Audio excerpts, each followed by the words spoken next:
अपने सांस में परवास कहाँ से लाओ, अपने सांस में परवास कहाँ से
जब होती है मजलिस में बहुत गिरयाज़ारी,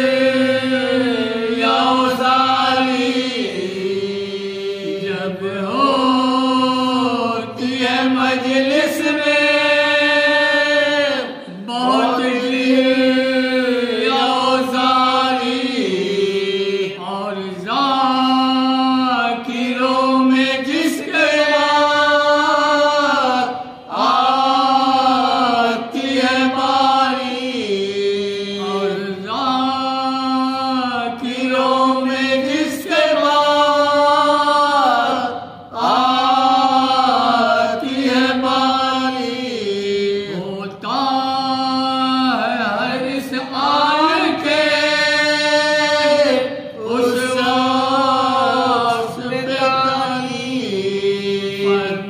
फरमाती है ज़रा के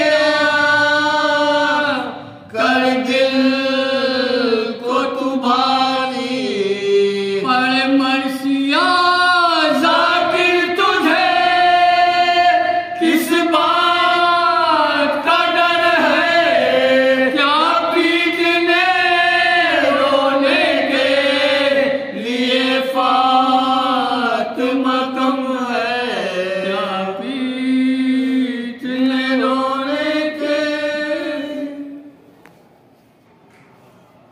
जब ज़िबहारन में फातिमा का गुल बदन हुआ, जब ज़िबहारन में फातिमा का गुल बदन हुआ, लर्ज़ी ज़मीने शम्सो कमर को गहन हुआ, लर्ज़ी ज़मीने शम्सो कमर को गहन हुआ, वीरान दोपहर में नबी का चमन हुआ, पामाल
का गुल बदन हुआ। आगे है इस तरह से रवायात मेरा काम, आगे है इस तरह से रवायात मेरा काम। में जलाए लुटने लगे शाहद हराम, फरियाद कर रही थी ये ज़ैनब बसद अला। शिम्र रहम कर तुझे अल्लाह की कसम, शिम्र रहम कर तुझे अल्लाह की कसम। गुंडे न छीने दोस्तरे शाहे मदीना पे, मुंह पर तमाचे मार न वाली सकीना के। जब ज़िबहरन में फातिमा का गुल बदन हुआ, माना किसी तरह से ना। जब शिम्र बदखसाल माना किसी तरह से ना, जब शिम्र बदखसाल फौरन अली की बेटी को बस आ गया जलाल। गुस्से में कांपते बोली वो खस्ता हाल, ले जाए इस तरह से हमें तेरी क्या मजाल, ले जाए इस तरह से हमें तेरी क्या मजाल। नालों से आसमानों जमीन को हिलाऊंगे, मैं सर बरहना शाम को हरगिज न जाऊंगे। जब ज़िबहरन में फातिमा का गुल बदन हुआ, बिन्ते अली ने रोके बच्ची को दी सदा। बिन्ते अली ने रोके बच्ची को दी सदा। बेटी सकीना पास मेरे आओ तुम जरा, मजबूर जानते हमें सब ये बेहया। इन जालिमों के वास्ते कर अब तू बद्दुआ, इन जालिमों के वास्ते कर अब तू बद्दुआ। महरमों को हम ना कभी मुंह दिखाएंगे, दरबार में यजीद के हरगिज न जाएंगे।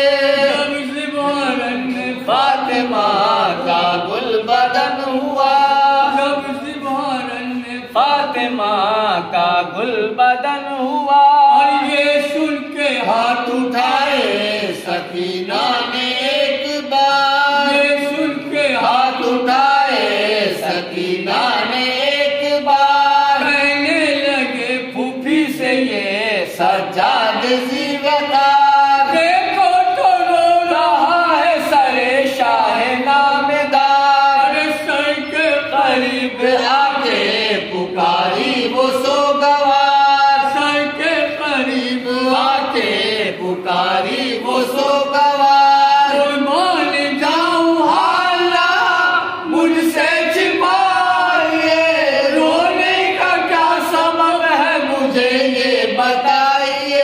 जब ज़िबहरन में फातिमा का गुल बदन हुआ, जब ज़िबहरन में फातिमा का गुल बदन हुआ। गोया हुआ बहन से सर शाह करबला, गोया हुआ बहन से सर शाह करबला। हम सब्र कीजिए है यही मर्ज़ी खुदा, सर नंगे दर बदर फिरे कुर्बा रसूल का। बन जाए एक रस्सी में मासूमों का गला, बन जाए एक रस्सी में मासूमों का गला। सामान बस यही है शफाअत के वास्ते, ज़ैनब न बद्दुआ करो उम्मत के वास्ते। जब ज़िबहरन में फातिमा का गुल बदन हुआ, जब ज़िबहरन में फातिमा का गुल बदन हुआ। सर की बलाएं लेके ये ज़ैनब ने दी सदा। भैया खफा न होइए मैं आप पर फिदा, भैया खफा न होइए मैं आप पर फिदा।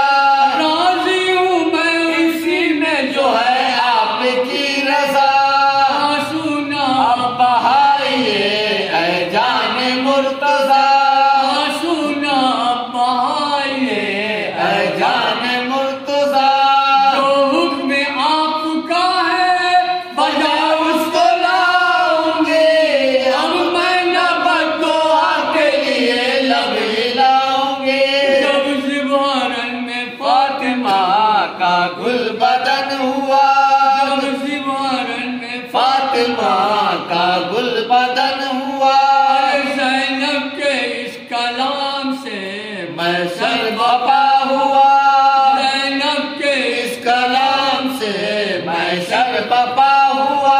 कहने लगे फूफी से बीमार करबला, हो जाए ये सवार फूफी बहरे किबरिया। कूफे में पहुंचे जब हरमे शाह करबला, कूफे में पहुंचे जब हरमे शाह करबला। फिर धूम हर तरफ के गुनहगार आए हैं, हाकिम के कैदी पर सर दरबार आए हैं। जब ज़िबहरन में फातिमा का गुल बदन हुआ, जब ज़िबहरन में फातिमा का गुल बदन हुआ। दरबार में जो आए असीरान करबला, दरबार में जो आए असीरान करबला। बालों से मुंह छुपाए थे वो गम के मुब्तला। एक शख्स को ये हाकिम कूफे में दी सदा, ला उसको कैद खाने से ये हुक्म है मेरा, ला उसको कैद खाने से ये हुक्म है मेरा। नक्शा ये अपनी आंखों से एक बार देख ले, आले नबी को सर खुले मुख्तार देख ले।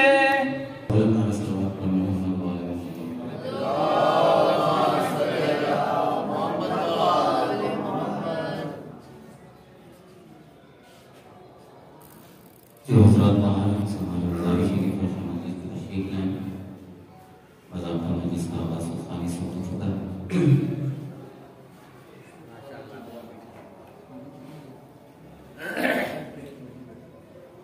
चार मिसरों से अपनी बात का आगाज़ करता हूँ। सलाम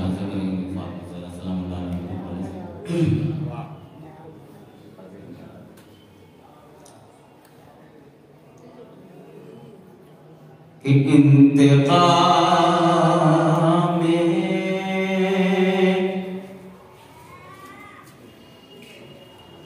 शाह अबरार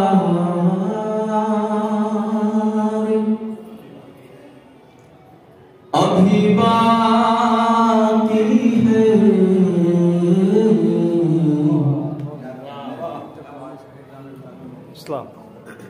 इंतकाम शाह अबरार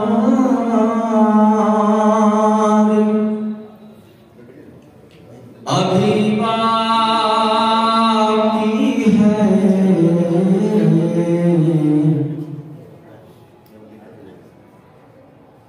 एक चमकती हुई तलवार अभी बाकी है।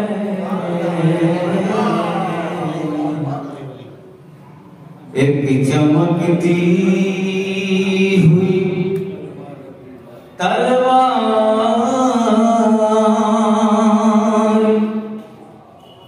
अभी बाकी है। कि मरहबे वक्त को शायद अभी मालूम नहीं।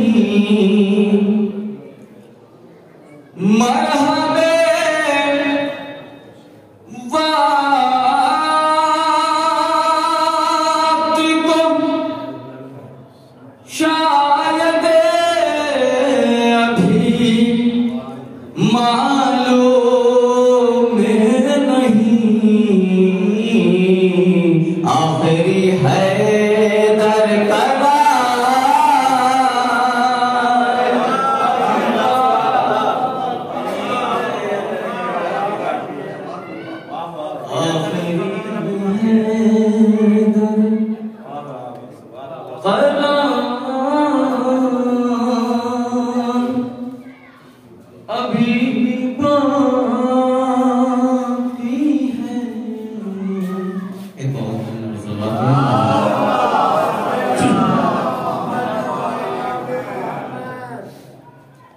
एक मुद्राओं की शिक्षा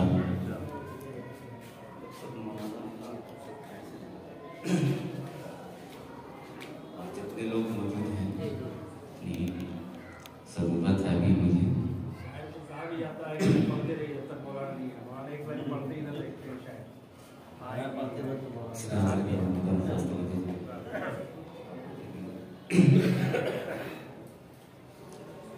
यूं फज़ाइल तेरे पर्दे के हैं अंदर ज़हरा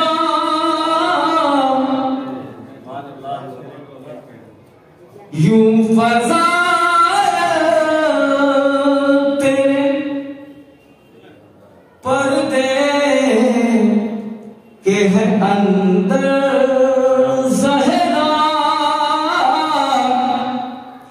के यूं फज़ाइल तेरे पर्दे के है अंदर ज़हरा जैसे काबे पे पड़ी रहेती है चादर ज़हरा जैसे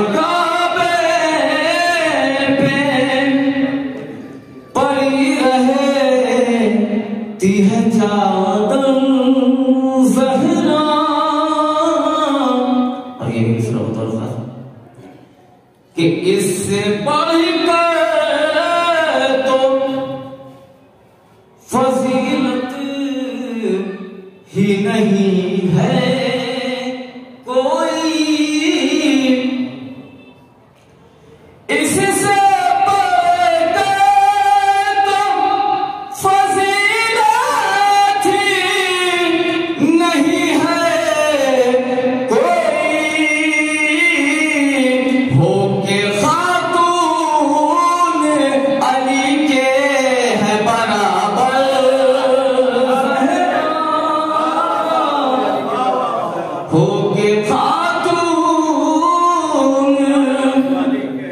अली के है बराबर ज़हरा हो के खातून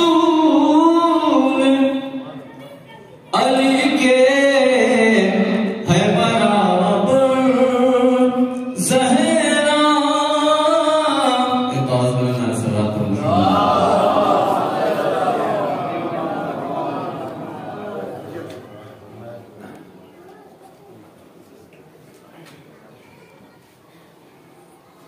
एक और आवाज में मैं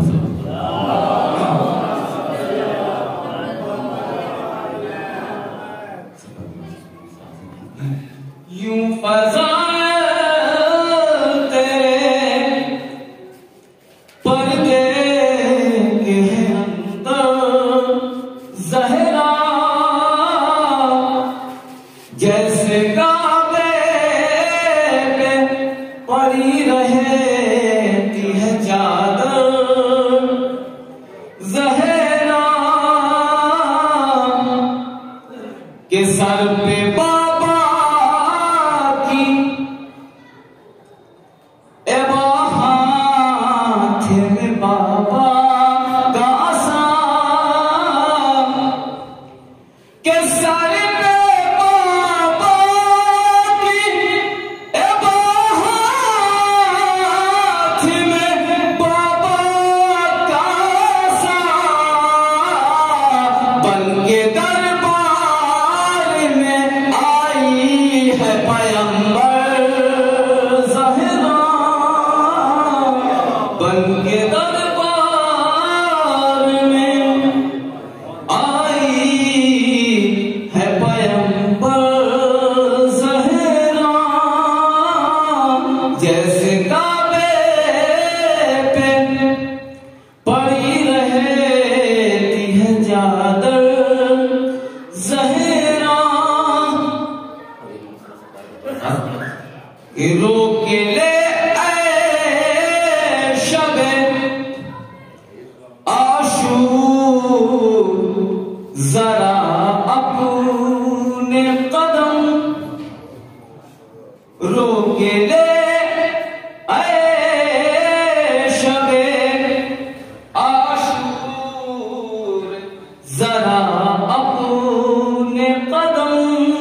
लिखने वाली है अभी का मुकद्दर ज़हरा कि ये ज़मीन उगेगी एक रोज़ खजाना अपना कि ये ज़मीन उगेगी एक रोज़ खजाना अपना यानी आना है तुम्हें कब्र से उठकर ज़हरा यानी आना है तुम्हें कब्र से उठकर ज़हरा जैसे काबे पे पड़ी रहती है चादर ज़हरा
एक मरतबा सूरह अलहम्द और 3 मरतबा सूरह इखलास की तिलावत फरमाकर मरहूमा मग़फ़ूरा की खुशी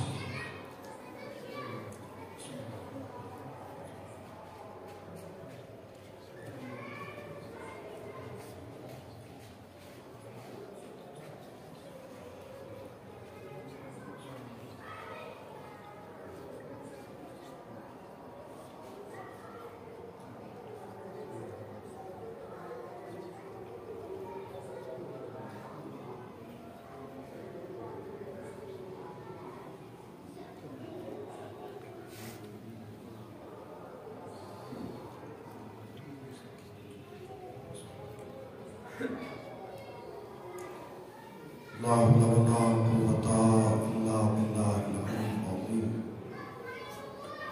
औज़ु बिल्लाहि मिनश शैतानिर रजीम। बिस्मिल्लाहिर रहमानिर रहीम। अल्हम्दुलिल्लाहिल्लज़ी ज़िक्रुहु लिश्शाकिरीन व शुक्रुहु फ़ौज़ुन लिश्शाकिरीन व ताअतुहु निजातुन लिल-मुतीक़ीन। अस्सलातु वस्सलाम अला रसूलिस सकलैन महबूबे रब्बिल मशरक़ैन व रब्बिल मग़रिबैन वलीयुद दारैन इमामुल क़िबलतैन जद्दुल हसन वल हुसैन अबुल क़ासिम मुहम्मद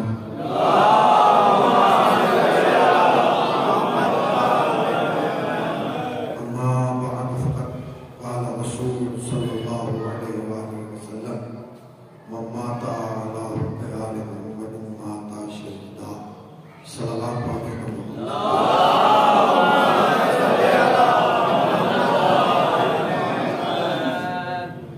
अगर ज़हमत हो तो थोड़ा थोड़ा करीब तशरीफ़ ले आए और ये स्पीकर है, इसकी आवाज़ आप बंद करें, इसकी आवाज़ कम करना, स्पीकर थोड़ा थोड़ा करीब सदीराम हाजिर में फरशा और साहिबा जिला इस वक्त की मैं किसी मरहुमा के साथ सवाब के लिए बहुमानी में से बरसी बर्पा की गई है और हम आप जमा हुए हैं उनके खाना को ताज़ियत पेश करने के लिए और सब्र की तकलीम करने के लिए। यही कानून हयात है और ये उसूल ज़िंदगी कि जब हमारे दरमियान से कोई मोमिना इस दार फ़ानी को छोड़कर उस आलम में पता न करता है तो हम उसके सारे सवाब के लिए मजलिस हुसैन बनता है। अगर हम और आप अपनी ज़िंदगी का जायज़ा लें तो आपको एहसास होगा कि हमारी ज़िंदगी जिस महवर जिस नुक्ते के इर्द गिर्द तवाफ करती है उस महवर और उस मरकज़ और उस नुक्ते का नाम मजलिस हुसैन है। हमारी और आपकी ज़िंदगी मजलिस हुसैन के अलावा किसी दूसरी शय को ना कबूल करती है और ना ही पसंद करती है। दुनिया में और हम में फ़र्क यह है कि दुनिया के यहाँ बेरौनक जलसे तो हैं मगर बालूल मजलिसें नहीं हैं। जिन खानवादों में जिन घरानों में और जिन वालिदैन के यहाँ अल्लाह ने हमें भेजा है उन घरानों ने और उन खानवादों ने और उन वालिदैन ने हमें बचपन से ही सिखाया है कि कुछ भी हो जाए मजलिस को हाथ से जाने ना देना। यही वजह है कि घर में गुर्बत हो तो मजलिस होती है, घर में दौलत आ जाए तो मजलिस होती है। खाली कहीं नहीं रुकते, हमारा जज्बा विलायत इससे भी आगे बढ़ जाता है। हमारा जज्बा विलायत यहाँ तक कहता है कि जवान की बारात जाए तो मजलिस करो, जवान की मैयत निकले तो मजलिस करो। खाली कहीं नहीं रुकते, इसके आगे और बढ़ते हैं और वालिदैन ने हमें ये भी बताया है कि अगर घर नहीं है तो घर पाने के लिए मजलिस करो और अगर हुसैन घर दे दे तो शुक्राने के तौर पर सलवात पढ़े तो मोहम्मद वाला।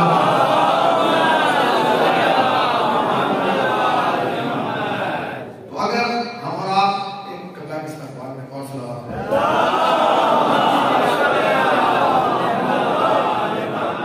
अगर हम और आप अपनी जिंदगी का जायजा लें तो सिर्फ मजलिस है, बस मजलिस है, फकत मजलिस है। मगर मेरी गुजारिश आपसे ये है कि जो मजलिस का लफ्ज़ हम अपने बचपन से लेकर इस उम्र तक और इस उम्र से लेकर जिंदगी के आखिरी लम्हे तक सुनते हैं। कभी आपने गौर किया कि इस मजलिस के मानी क्या है? भाई हर लफ्ज़ का कोई ना कोई मानी होता है, हर नाम का कोई ना कोई मानी होता है। आप जब बच्चे का नाम रखते हैं पहले पूछते हैं इसके मानी क्या है। अगर इस्लामी और मजहबी माहौल है घर में तो कोशिश ये करते हैं कि बच्चे का नाम वो रखा जाए कि जिसके मानी अच्छे हों। हमने और ही नहीं किया भाई, हम नाम वो रखते हैं कि जिसके मानी अच्छी हों, क्योंकि तारीख में हमें कुछ ऐसे भी नाम मिले कि नाम बड़ी शख्सियत के थे, मानी बहुत बुरे थे। और आज तक उलमाए इस्लाम सोशल मीडिया पे बैठकर बड़े बड़े चैनलों पे बैठकर उनके नाम के हवाले पेश कर रहे हैं और लोग मुझसे पूछ रहे हैं कि इसके मानी क्या है, तो मानी नहीं बता रहे क्योंकि मानी इतने बुरे हैं कि अगर मानी बताएंगे तो शख्सियत का बयान नहीं आएगा। सलावत है तो मोहम्मद वाला।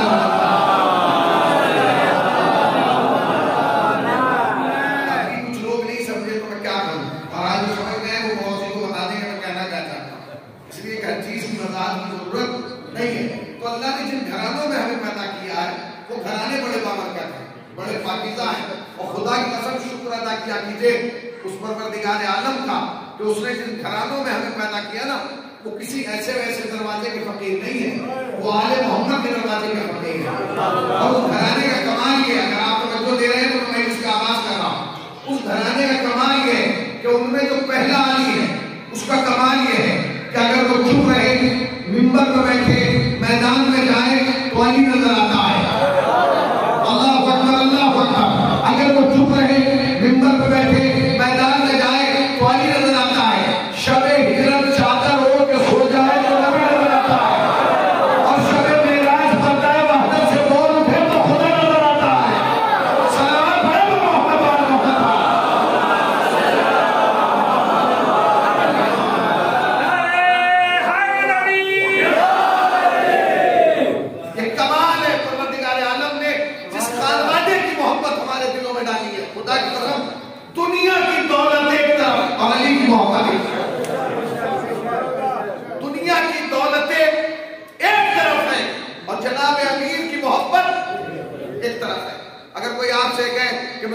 दौलत दे रहा हूं, अपने दिल से अली को निकाल दो।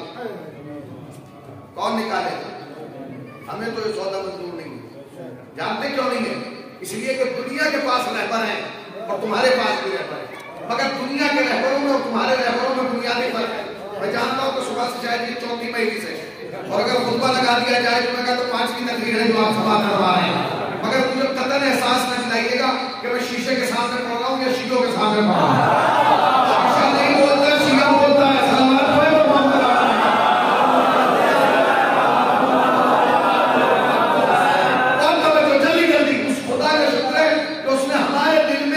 अली की मोहब्बत को रखा है। अली अली अली अली की मोहब्बत को तो समझौता ना कीजिएगा। दुनिया के रहबर हैं, हमें किसी के रहबर पे बात भी नहीं करना। क्या करना है बोलिए? मैं दुनिया के रहबर हूं तो हमें उनसे क्या लेना? हर आदमी अपने एतबार से रहबर बनाए हुए, हर आदमी का अपना लीडर है, अपना कायद है, अपना रहनुमा है, अपना पेशवा है, अपना हाजी है, मगर तुम्हारे रहबर जैसा किसी के पास रहबर नहीं है। काल जपना तक ये जुमला पहुंच जाता तो आपकी आवाज में कान लगा जाती। भाई दुनिया के रहबरों में और तुम्हारे रहबरों में बुनियादी फर्क यह है कि दुनिया के हर रहबर ने, हर लीडर ने, हर कायद ने, हर रहनुमा ने, हर पेशवा ने, हर हादी ने अपने मानने वालों को ये तो बताया कि उन्हें जीना कैसे है।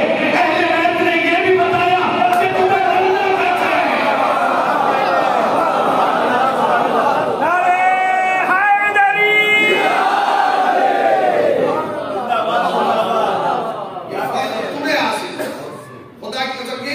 अब से हिलाइएगा बिल्कुल एक सलावत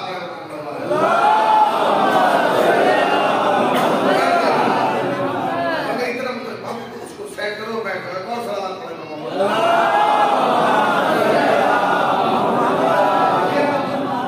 मजलिस खाली खतीब के पढ़ने का नाम नहीं। मजलिस पे हर चीज का असर होता है। जो साहिबान मिंबर है वो बताएंगे, जो अहले मिंबर है वो बताएंगे। मजलिस पे हर चीज का असर होता है। आप ये समझते हैं कि खाली मौलवी पढ़ रहा है, नहीं, मौलवी नहीं। जैसे जब गाड़ी चलती है तो ड्राइवर को हर चीज का खतरा रहता है। यहाँ भी यही है। माइक की आवाज जरा सी गड़बड़ाई तो मजलिस गई, मच्छरों की तादाद बढ़ गई तो मजलिस गई, लाइट ज्यादा हो तो मजलिस गई, लाइट कम हो, सब पे मजलिस का असर होता है, हर चीज का। क्योंकि मजलिस एक नाजुक है, तो इसका ताल्लुक आपके दिमाग से है। जहां जरा सा दिमाग हटा, मजलिस इधर से उधर चली गई। दुनिया चाहती है कि इधर से उधर चली जाए, मगर ये जा नहीं रही है। दुनिया अब तो लोगों ने अपने मिजाज बदल दिए। अब तो मिजाज इतना बदला कि आप सोच नहीं सकते। पुराने जमाने में अब से तकरीबन 5-10 साल पहले लोग ये कहते थे कि इनकी मजलिस में ना जाना, निकाह टूट जाए। अब वो निकाह टूटना बंद हो गया। अब वो निकाह टूटना अल्हम्दुलिल्लाह ये बड़ी बात है कि अब हमारी मजलिसों से लोगों का निकाह नहीं टूट रहा, क्योंकि लोगों को पता चला कि मजलिसें तोड़ने के लिए नहीं, जोड़ने के लिए। अब लोगों की समझ में आया कि मजलिसें तोड़ने के लिए नहीं, मजलिसें जोड़ने के लिए। मेरे को साहब ने तकरीर में कह दिया जबरदस्त तरीके से, इनकी मजलिस में न जाना, निकाह टूट जाए। जिन मौलाना ने काम की बीवी उनसे बहुत ज्यादा परेशान है, रोज कहती थी तलाक दो, वो कहता था नहीं दूंगा। एक दिन उसने ये कहा कि इनकी मजलिस में न जाना, निकाह टूट जाए। वो समझ गई कि मुझे क्या करना। अगले दिन जब मौलाना आए तो घर में नहीं थी। जब वापस आए कहाँ थी? कब इनकी मजलिस में गई।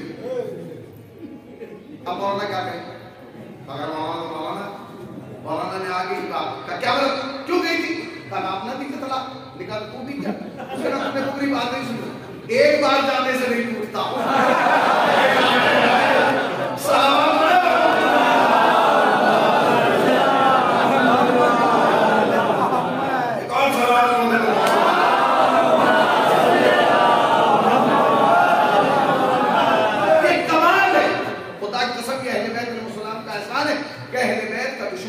दौर में जलील हुआ, हर जमाने में जलील हुआ।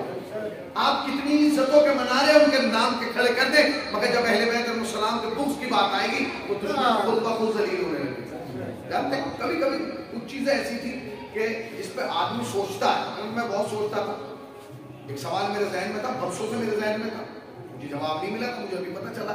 मैं सोचता रहा, मैं ये सोचता था कि कायनात में सबसे ऊंची जात है हमारे नबी, मगर अल्लाह ने नबी को खाने काबा में पैदा नहीं किया। अब किसका था भाई? अब तो नबी का था ना। दुनिया में सबसे ऊंचा आदमी कौन है? वो भी सुन ले जो कहते हैं कि शिया नबूवत के फदाइल नहीं पढ़ते, जिसकी जूतियां सीधी करने पर अली नाच करे, जिसकी जूतियां सीधी करने पर अली नाच करे, क्या कहना उसने? तो अब किसका था कि नबी पैदा हो, मगर नबी को पैदा नहीं, पैदा ही सवाल समझ में नहीं आता था कि आखिर नबी को क्यों नहीं पैदा किया? हक नबी का था, क्योंकि नबी मुर्सल आज़म है, नबी खातून नबीयीन है, नबी नूर अव्वल है, अक़ल अव्वल है, हुस्न अव्वल है, करम अव्वल है, इश्क अव्वल है, जमाल अव्वल है, इब्ती का पहला अदद है, ताहा है, यासीन है, मुज़म्मिल है, मुदस्सिर है, मुबश्शिर है, सादिक है, अमीर है, बशीर है, सिराजुल मुनीर है, अहमद मुस्तफा है, मोहम्मद मुस्तफा है। क्या नहीं पैदा किया? क्यों नहीं पैदा किया? क्योंकि अल्लाह जानता था कि पंजतन की जात में सबसे ज्यादा दुश्मनी अली से होगी, नबी से नहीं होगी। दुश्मनी तो सबसे होगी, मगर सबसे ज्यादा अगर किसी से दुश्मनी होगी वो अली की जात से होगी तो सबसे, मगर टॉप पे जनाब अमीर होंगे, लिहाजा सबसे ज्यादा दुश्मन इसके होंगे। अल्लाह ये भी जानता था कि करेंगे क्या, और अल्लाह ये भी जानता था कि मुझे क्या करना है। उन्होंने अपना काम किया, अल्लाह ने अपना काम किया। आज आप जाके देखिए, जहां नबी पैदा हुए उस घर का पता नहीं, गिरा दिया गया। जहां सैयदा पैदा हुई उस घर को खत्म कर दिया गया।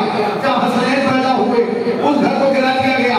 यानी हर वो मकान गिराया गया जो अहले बैत से मंसूब था, हर वो मकान गिराया गया जो अहले बैत से मंसूब था।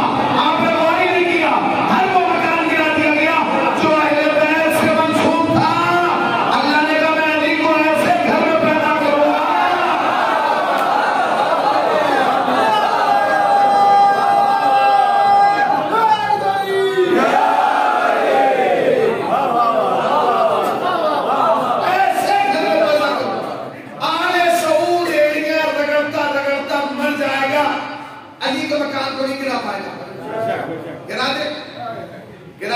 उन्होंने यहां तक कहा गुंबद खजरा गिरा देंगे, यदि एक दौर में चला था कि सबसे बड़ा बुत यही है, इसी को गिराओ। खाने काबा को कैसे गिराओ? खाने काबा को अभी साल 13 रजब में दुनिया भर से शिया जाते हैं 13 रजब में उम्रा करने के लिए। एक बहुत बड़ी शख्सियत अल्लामा नाजिर तकवी साहब आ गए, तवाफ कर रहे थे, 13 रजब का दिन था। तवाफ करते करते जब तवाफ कर चुके तो उन्होंने खाने काबा के सहन में एक परचम निकाला लाल रंग का और उसे लहराते। आले सऊद ने उसको देखा, जब वो उम्रा तमाम कर चुके तो उन्हें गिरफ्तार करके ले गए। अभी तक रिहा नहीं किया, बातचीत चल रही। जुर्म क्या था? जुर्म ये था कि काबे के सहन में अली का परचम लहराया गया। अब जो मैं लफ्ज कह रहा हूं काश आप तक पहुंच जाए, अगर हर हुसैन तक हुसैनी की बात पहुंच जाए तो तारीफ कीजिएगा। आले सऊद ने उसको उठाया, गिरफ्तार किया। अगर तुम्हारे जुर्म यह है कि तुमने काबे के सहन में अली का परचम लहराया है, तुमने काबे के सहन में अली का परचम लहराया है, मैं तो ये सोच के परेशान हूं कि जब इनसे काबे के सहन में अली का परचम बर्दाश्त नहीं हो रहा, काबे की छत पे अली का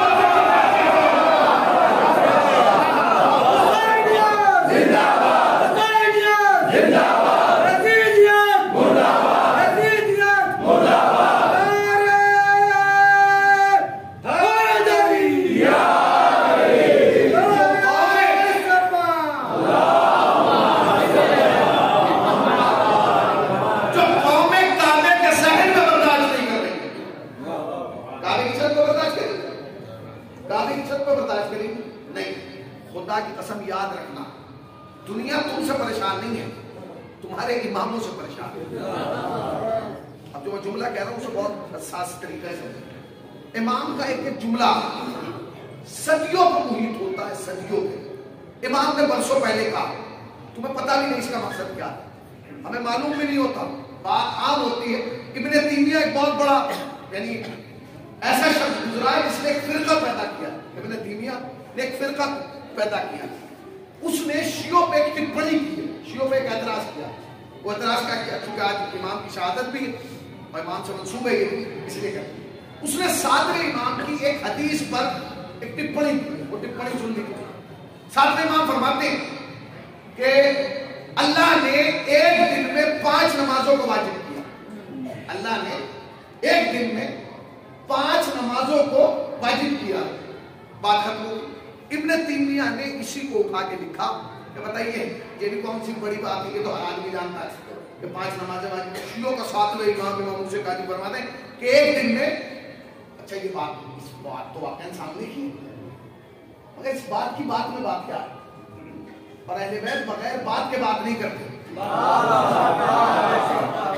अहले बैत बगैर बात के बात नहीं करते। इब्न तैमिया ने जो है इसको एतराज के तौर पे, यानी बहुत बड़ी बात है, इब्न तैमिया शियों के 7वें इमाम को उंगली उठा रहा है कि इसमें कौन सी बड़ी बात है भाई? ये तो हर आदमी को मालूम है कि एक दिन में जो है वो 5 नमाजें वाजिब है, एक हफ्ते में कितनी नमाज वाजिब? दुनिया शियत का एक बहुत बड़ा खतीब, एक ऐसा खतीब कि जिसने एक सदी खिताबत को दी, और खिताबत ये वाली नहीं जो हम कर रहे हैं, एक ऐसी खिताबत कि जिसने पासे पलट दिए, जिसने दुश्मनों को ऐसा जवाब दिया है कि आज तक दुश्मन उसकी खिताबत का जवाब नहीं दे पाए। और बड़ा नाम हुआ अभी 1 साल पहले, 1-1.5 साल पहले इंतकाल हुआ, बहुत बड़ा नाम, हजरत अल्लामा तालिब जौहरी। वो कहते हैं कि हजरत आयतुल्लाह मोहसिनुल हकीम, दुनिया शियत का एक बहुत बड़ा मनारा, आयतुल्लाह हकीम यानी एक अपने अंदर पिलर था, एक ऐसा शख्सियत जिसपे शियत का एक दारोमदार एक जमाने तक था। वो कहते हैं कि नजफ अशरफ में, पूरी तवज्जो सुनिएगा, नजफ अशरफ में आज भी हमारे यहाँ जो आयात उसाम है वो खुद जवाब नहीं देते, एक पैनल होता है, सवाल वहां तक जाता है, वो जवाब लिखते हैं, फिर आगा को चेक कराते हैं कि आगा ये हिंदुस्तान से जवाब आया है, लंदन से सवाल आया है, कि अमेरिका से, मुख्तलिफ जबानों में सवाल आते हैं, उसका तर्जुमा करके आगा को देते हैं, आगा उसका जवाब देते हैं, या वो खुद जवाब देते हैं, फिर आगा को चेक कराते हैं। उस जमाने में पैनल, एक सवाल आया इमाम का, 7वें इमाम का, कि हदीस याद रखिएगा, एक दिन में अल्लाह ने 5 नमाजें वाजिब की, इसमें कौन सी बड़ी बात है? सामने की बड़ी कोई बात नहीं। तो अल्लामा तालिब जौहरी कहते हैं कि एक खत आया, उस खत के अंदर एक सवाल था, सवाल का जवाब उस पैनल ने जवाब दे दिया, मगर वो जवाब देने के बाद आगा के पास चेक होने के लिए जाता। सवाल क्या था? सवाल ये था कि मैं अपने मुल्क से सफर के लिए निकला, जहाज में बैठने से पहले मैंने नमाज फजर पढ़ ली है, सुबह की नमाज मैं पढ़ चुका हूं, जहाज हो गया, अब मैं जिस मुल्क में पहुंचा वहां भी सुबह की नमाज का वक्त था, आजान हो रही, आया मैं नमाज पढ़ूं,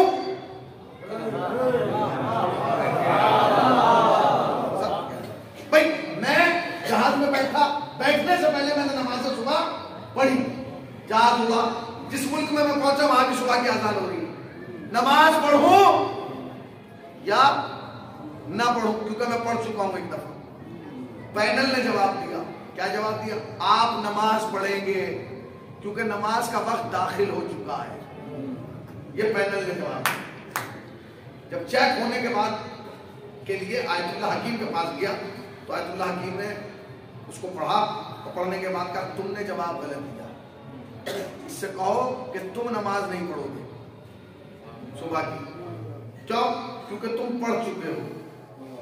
अब उसके बाद जो उन्होंने जवाब दिया वो सुनिए। लोगों ने कहा कि पर वहां तो आजान हो रही है, कहा क्या तुमने 7वें इमाम की हदीस नहीं पढ़ी? तो बड़ी बात करती है, क्या तुमने 7वें इमाम की हदीस नहीं पढ़ी? अल्लाह ने एक दिन में 5 नमाजें वाजिब की हैं, जब ये एक पढ़ चुका है तो दोबारा नहीं पढ़ेगा। आपने गौर ही नहीं किया, जब लोगों की समझ में आज तक शियों के उलमा नहीं आए, शियों के इमाम क्या आएंगे? सलाम अलैकुम मोहम्मद वाले मोहम्मद,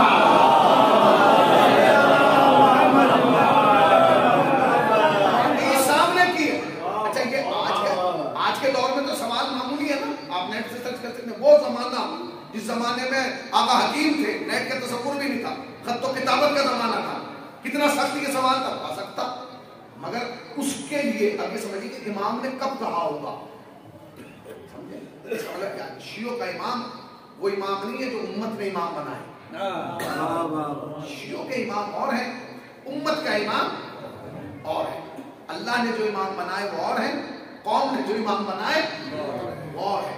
कौम का इमाम झूठा हो सकता है, अल्लाह का बनाया हुआ इमाम झूठा नहीं हो सकता। हदीस क्या कहती है? हदीस क्या कहती है? मुरसल आज़म की हदीस, मन माता अला हुब्बे आले मोहम्मद माता शहीदा, हदीस की वुसअत देखिएगा, वुसअत। जो भी मर जाए, जो भी मर जाए आले मोहम्मद की मोहब्बत पर, माता शहीदा, वो शहीद हो गया। जो भी मर जाए, टाइम नहीं रखा, इलाका नहीं रखा। क्यों? अगर परवरदिगार आलम ये कहलवाता अपने नबी से कि जो भी 1999 तक मरेगा वो शहीद मरेगा, जो 2001 तक मरेगा वो शहीद मरेगा, जो 2010 में भाई जो 2010 तक मर गया वो शहीद है। नहीं, जो भी मर जाए, जहां भी मर जाए, जिस इलाके में मर जाए, जिस जमीन पर मर जाए, जिस कैफियत में मर जाए, अगर दिल में अली है तो शहीद हो गया। और अगर दिल में अली है बात तो शहीद हो। अच्छा, हदीस अगर यहाँ रुक जाती मैं भी रुक जाता। आगे कहते हैं अल्लाह मगफूरा, जो भी आले मोहम्मद की मोहब्बत पे मरा मगफरत के साथ मरा, उसको मगफरत की जरूरत नहीं है। अगर दिल में अली है तो मगफरत हो गई, मगफरत के साथ जा। अच्छा, ये शहीद के मानी सुन ली जल्दी जल्दी। शहीद के मानी क्या? कुरान से पूछो कि शहीद किसे कहते हैं। कुरान ने बड़ा क्लियर जवाब दिया। कुरान ने कहा जो भी अल्लाह की राह में शहीद हो जाते हैं, खबरदार उन्हें मुर्दा गुमान भी ना करना, बल्कि वो जिंदा है। दलील जिंदगी क्या है? अपने परवरदिगार से रिज़्क़ पा रहे हैं। अब जो सुनिए, फिर सुन लीजिए तर्जुमा, ताकि आप जब दोनों मिलाई जाए हदीस और आयत तो आपको उसका मजा आए। क्या कहा? जो भी राह खुदा में शहीद हो गए, खबरदार उन्हें मुर्दा गुमान न करना, बल्कि वो जिंदा है। और दलील जिंदगी यह है कि वो अपने परवरदिगार से रिज़्क़ पा रहे हैं, रिज़्क़ पा रहे हैं, रिज़्क़ पा रहे हैं। ये कुरान की आयत है, मौलवी का नुक्ता नहीं है जिसे बदल लिया जाए। कुरान ने कहा जो भी मर गया वो जिंदा है। दलील जिंदगी यह है कि रिज़्क़ पा रहा है, रिज़्क़ पा रहा है, रिज़्क़ पा रहा है। जुमला को मुसलमानों का कोई हैरानी नहीं होती जब खुदा की निगाह में वो जिंदा है जो रिज़्क़ पा रहे हैं, तो उनका क्या मर्तबा होगा जो रिज़्क़ पा रहे हैं।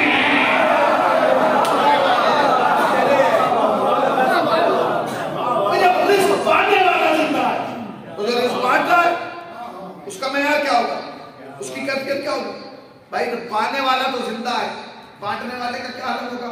बांटने वाले का ये आलम नहीं होगा कि वो जिंदा है, उसका आलम ये है कि अगर वो किसी को ठोकर मार देगा वो भी जिंदा होगा, वो भी जिंदा। अच्छा जी, जिंदा जिंदा किसे कहते हैं? जिंदा कहते किसे? जिंदा की पहचान क्या है? जिंदा की पहचान ये, वो सुनता भी है, वो समझता भी है, और अगर समझ नहीं रहा है तो फिर समाज में वो जिंदा नहीं, सुन नहीं रहा है। याद रखिएगा, एक जुमला कह रहा हूं, बुजुर्गों से माफी के साथ ये जवान बैठे हैं, कमाल अच्छा बोलना नहीं है, खुसूसन बुजुर्गों से तवज्जो चाहता हूं। और जवानों के लिए जुमला, अगर जुमले में कोई बात हो तो अपनी दुआओं से नवाज दीजिए। अच्छा बोलना कमाल नहीं है, अच्छा सुनना कमाल है। और याद रखना जवानों, जो अच्छा सुनता है ना वही अच्छा बोलता है। अगला जुमला कह रहा हूं, इसीलिए कहता हूं अपने बुजुर्गों को अच्छी तरीके से सुन लो, इसलिए कि जो अपने बुजुर्गों को सुनते हैं फिर उन्हें गैरों की सुनना नहीं पड़ती।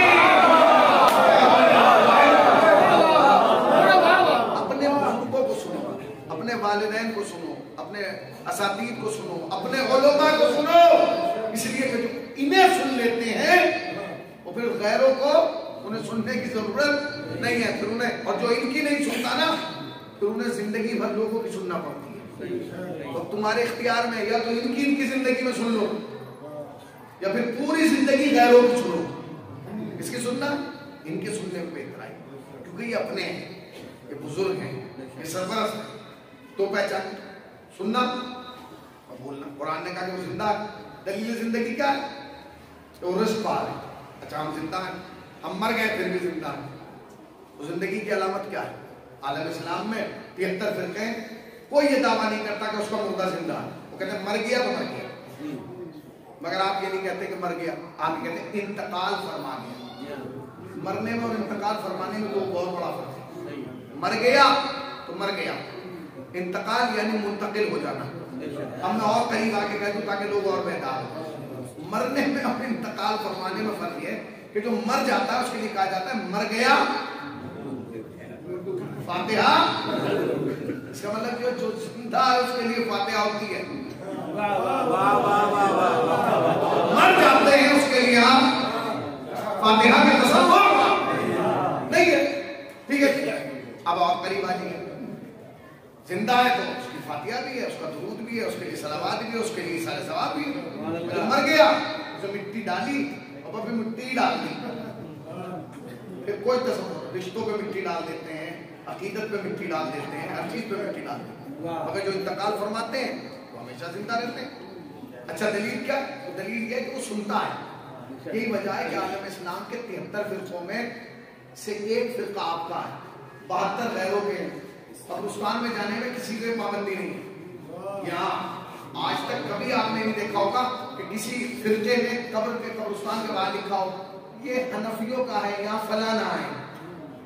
मस्जिदों पे लिख सकते हो, वाह वाह वाह, कब्रिस्तानों में नहीं लिख सकते। आप कब्रिस्तान में जाइए और देखिए तो वो दफन कैसे करते हैं, उनका सीधा तरीका है। आप जाइए, वो मुर्दा रखेंगे, सबसे मिट्टी लेंगे और डाल देंगे और तब और बन के आप यहाँ का तरीका अजीब है। जो पूरे आलम इस्लाम में और किसी के आए आप अपने मुर्दे को लिटाते हैं, फिर एक आदमी अंदर उतरता है, उसे यूं पकड़ता है और हिला के ऊपर से मौलाना कहते हैं इस्मा इफ़हम, और खाली इस्मा इफ़हम कहते नहीं। जब आप कहते हैं इस्मा इफ़हम तो वो हिलाता है। इस्मा इफ़हम ये दो लफ्ज है, दोनों का सेंटर अलग अलग है। इस्मा इफ़हम, इस्मा इफ़हम, इस्मा इफ़हम, सुन समझ, सुन समझ, सुन समझ। जब तक कान सही नहीं होगा, जब तक कान सही नहीं होगा सुन नहीं पाएगा, जब तक दिमाग सही नहीं होगा भाई, जब तक कान सही नहीं होगा सुन नहीं पाएगा, जब तक दिमाग सही नहीं होगा समझ नहीं पाएगा। आलम इस्लाम का वही फिरका है जो अपने मुर्दे को कब्र में लिखा के कहता है समझ समझ समझ समझ समझ, ताकि पूरी दुनिया को पता चल जाए कि जब कब्र में जाके हमारे मुर्दे का दिमाग खराब नहीं हुआ तो खाने में नबी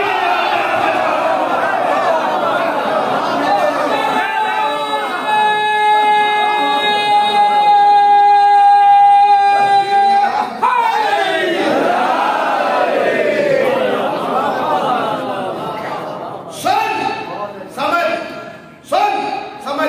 अच्छा दोनों लफ्ज अलग है, सुन अलग है, समझ अलग है। भैया तो सुना लीजिए या समझा लीजिए। अच्छा मुझे इस पे एतराज नहीं है कि आप अपने मुर्दे को सुना रहे हैं, समझा रहे हैं, बाखुदा, मगर एक चीज पर मुझे एतराज है। वो एतराज क्या है? और अगर एतराज में तो जरूर बताइए। आप मुझे तिलकीन सुनाइए, मेरा हक है, इन्हें सुनाइए, इनका हक है, मौलवी साहब को सुनाइए, इन्हें सुनाइए। कमाल ये कि शिया उसे भी तिलकीन सुनाते हैं तो पैदाइशी गूंगा और बहरा है। मैंने फारसी में जुमला कहा है, मैं अरबी में खिताब कर रहा हूँ, संस्कृत में बोल रहा हूँ। अगर आप तक आवाज जा रही है तो बताइए, बताइए। अगर ये हरकत कोई और कौन करते, सोचिए एक बच्चा जो पैदाइशी गूंगा और बहरा है, उसने दुनिया में किसी की सुनी नहीं, पैदाइशी बहरा है, आप उसे सुनाने लगे, लोग कहेंगे दिमाग खराब हो गया तेरा, तो पैदाइशी गूंगा और बहरा। अगर आप हमारे कब्रिस्तान में, हमारे यहाँ अगर पैदाइशी गूंगा बहरा मर जाता है उसको भी मौलवी साहब सुनाते हैं।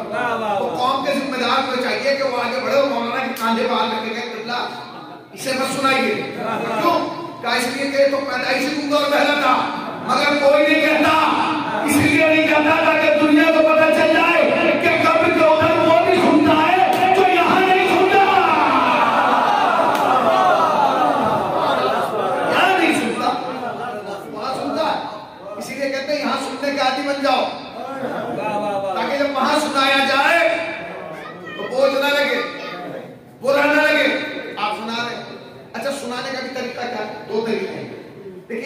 ये कि मैं कह रहा हूँ, सुन लीजिए, मैं समझ लीजिए मैं क्या कह रहा हूँ। एक तरीका ये है, ये आबरूमंदाना तरीका है।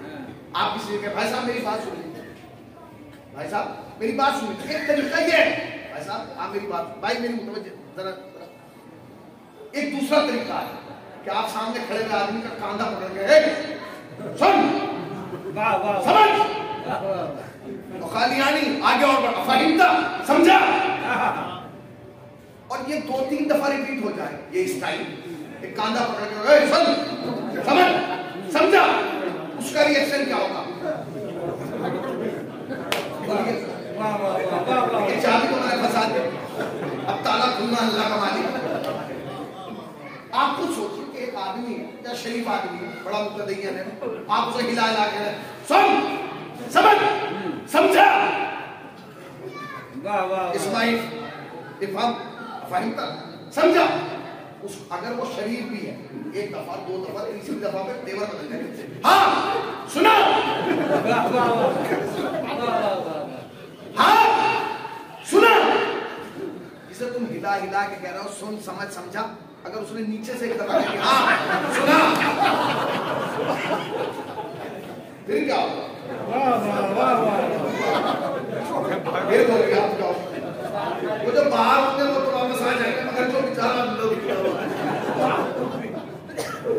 उसका क्या होगा? बोलिए बोलिए, तवज्जो सुनिएगा जो मैं कह रहा हूं। यानी फजाइल का मंबा में आप बहुत बड़ा जुमला है, अगर आप तक पहुंचा गया मैं समझूंगा मेरी खुशकिस्मती है, और अगर नहीं पहुंचाया मेरी अपनी किस्मत। अगर सुनिए, जिस आदमी को आप हिला के कह रहे हैं सुन, समझ, समझा, वो एक दफा नीचे से बोले हाँ समझा, फिर क्या होगा? फिर क्या होगा? कैफियत बदल जाएगी। क्यों नहीं कहता वो कि समझा? क्यों नहीं कह रहा समझा? क्या कह नहीं सकता? बोलिए, क्या उसको बोलने की ताकत नहीं है? भाई क्या उसके पास बोलने की ताकत नहीं है? बोलिए भाई, नहीं बोलने की गलत है, फिर तुम इस्माइल हम क्यों कह रहे हो? इसलिए कि बोलता ही वो है जो सुनता है। तवज्जो ले, जरा से तवज्जो, बोलता ही वो है मेडिकल साइंस के जो नहीं सुन पाएगा वो नहीं। इस पर रिसर्च हुई है, आप जाके देखिए, दुनिया के बहुत बड़े साइंटिस्ट ने एक बच्चे को पैदा होते एक कमरे में रख दिया, तो वो बच्चा बड़ा हुआ, कुछ बोल ही नहीं पा रहा था, चीं चाप, ये क्या बोल रहा है? पता चला वो जो दरवाजे की आवाज थी उसने वही सुनी और वही याद कर। ये तहकीक हो चुकी है। बच्चा उस वक्त तक नहीं बोल सकता जब तक ना सुने। अगर आप इसे कह रहे हैं इस्मा, सुन, इसका मतलब ये बोलने की ताकत रखता है। क्यों नहीं बोल रहा है? सवाल कर रहा हूं, बोल नहीं सकता। जिस अल्लाह ने इसे कब्र में सुनने समझने की ताकत दी है, उसी अल्लाह ने इसे बोलने की भी ताकत दी है। क्यों नहीं बोल रहा? बहुत बड़े आरिफ बुजुर्ग ने जुमला कहा, जब उनसे पूछा गया कि जो अल्लाह इसे सुनने समझने की ताकत दे रहा है, क्या बुलवा नहीं सकता? उन्होंने कहा बोल सकता। मुर्दे बोले, 10 वाकयात मैं आपको सुना सकता हूं किसी जमाने के मुर्दे बोले। आयतुल्लाह जवाद आमली का वाकया मौजूद है कि मुर्दा बुलाया है उन्होंने, जिंदा वाकया, परसों का वाकया नहीं, अभी चंद बरस का कि मुर्दे ने कलाम किया। मुर्दा बोल सकता है, मगर जब आप कब्र में तिलकीन सुनाते हैं क्यों नहीं बोलता? खुदा की कसम, अपनी ताकतों को जमा करें और नतीजा सुनिए। उन्होंने क्या मिसाल दी, मेरी जान कुर्बान इन उलमा पे, कैसे कैसे फजाइल के बाप होने। खुदा की कसम, तुम सोच भी नहीं सकते कि इतना बड़ा फजाइल का बाप उन्होंने याद बोला। उन्होंने मिसाल अपनी दी है, मैं अपने हिसाब से मिसाल ले रहा हूं ताकि आप तक बात पहुंच जाए। उन्होंने फारसी में दी है, वो उर्दू में अपने अल्फाज में बयान करता हूं। वो कहते हैं मुर्दा बोल सकता है मगर वो नहीं बोलता। क्यों नहीं बोलता? उसकी वजह उन्होंने कहा मसलन मजलिस हो रही और वो खतीब मजलिस पढ़ रहा हो और पूरा मजमा तवज्जो सुन रहा हो, दाद दे रहा हो, नारे लगा रहा हो, वो कहते हैं अगर उसी मजलिस में कुर्सी लाके और आयतुल्लाह सिस्तानी को बिठा दिया जाए, कितना ही बड़ा खतीब हो, मजमे की तवज्जो खतीब पर कम हो गए। आपने गौर नहीं किया। वो कहते हैं अगर मजलिस में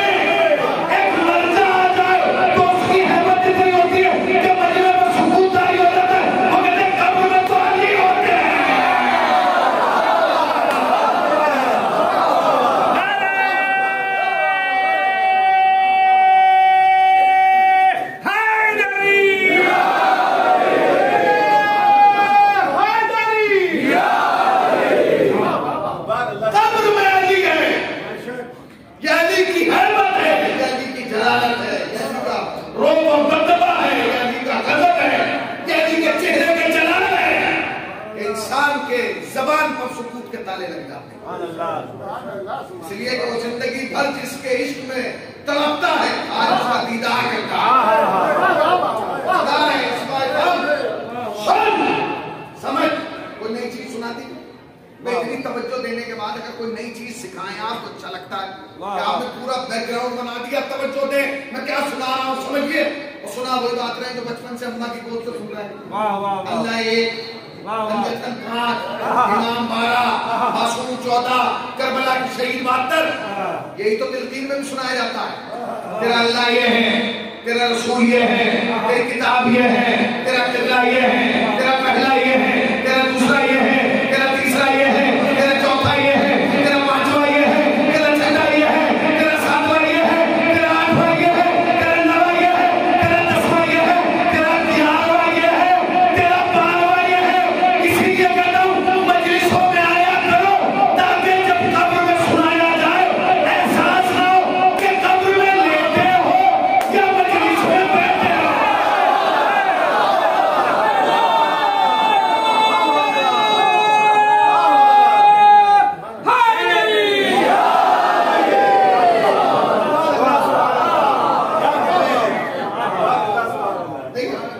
एहसास ना हो इसलिए कि ये जिंदगी नहीं है, असल ये मौत है।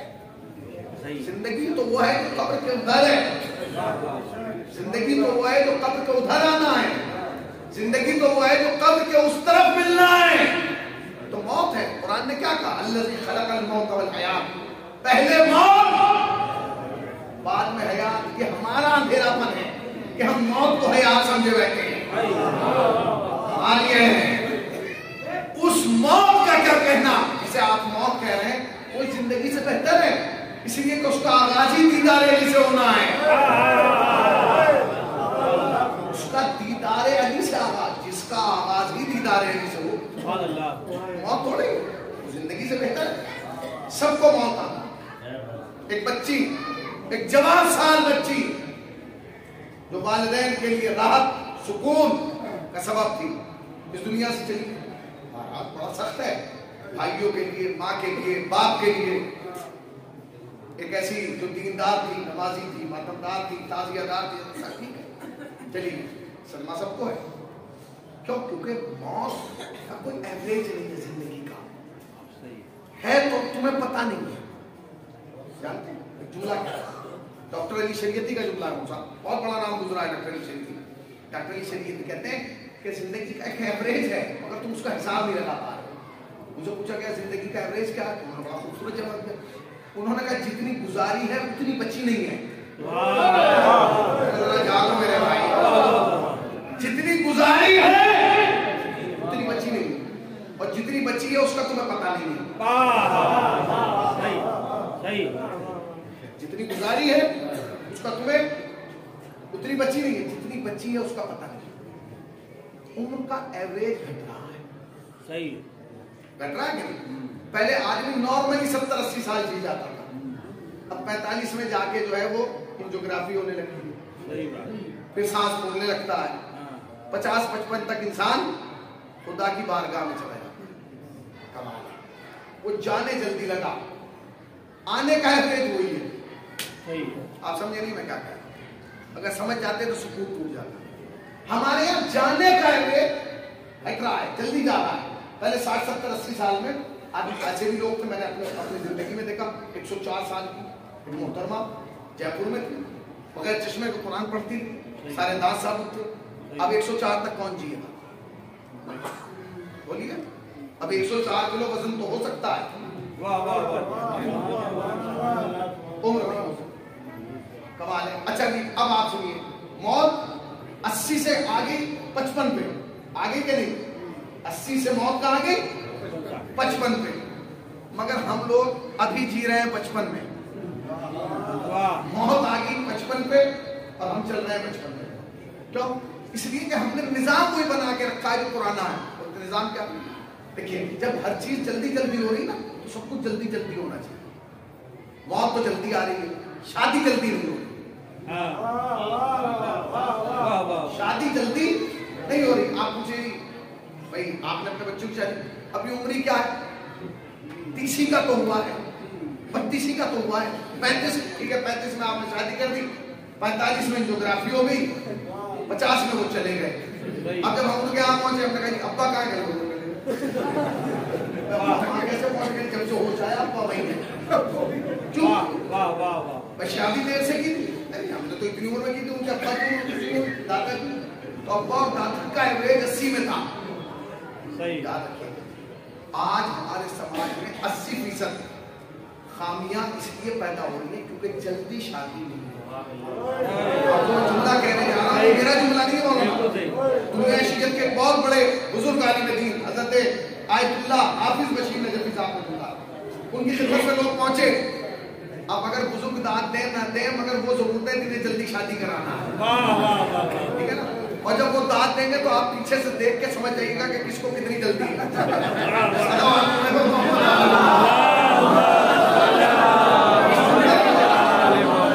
ये आज की मजलिस का सबसे बड़ा पैगाम है जो मैं दे रहा हूँ। आयतुल्लाह बशीर ने चुप, क्योंकि देखिए आपके जमाने में और हमारे जमाने में और इनके जमाने में फर्क था। वो फर्क क्या है? आपके जमाने में लोग गुनाह तलाश करते थे, हमारे जमाने में गुनाह हमें तलाश कर रहा है। आपके जमाने में आप गुनाह को ढूंढते थे, हमारे जमाने में गुनाह हमें ढूंढ रहा।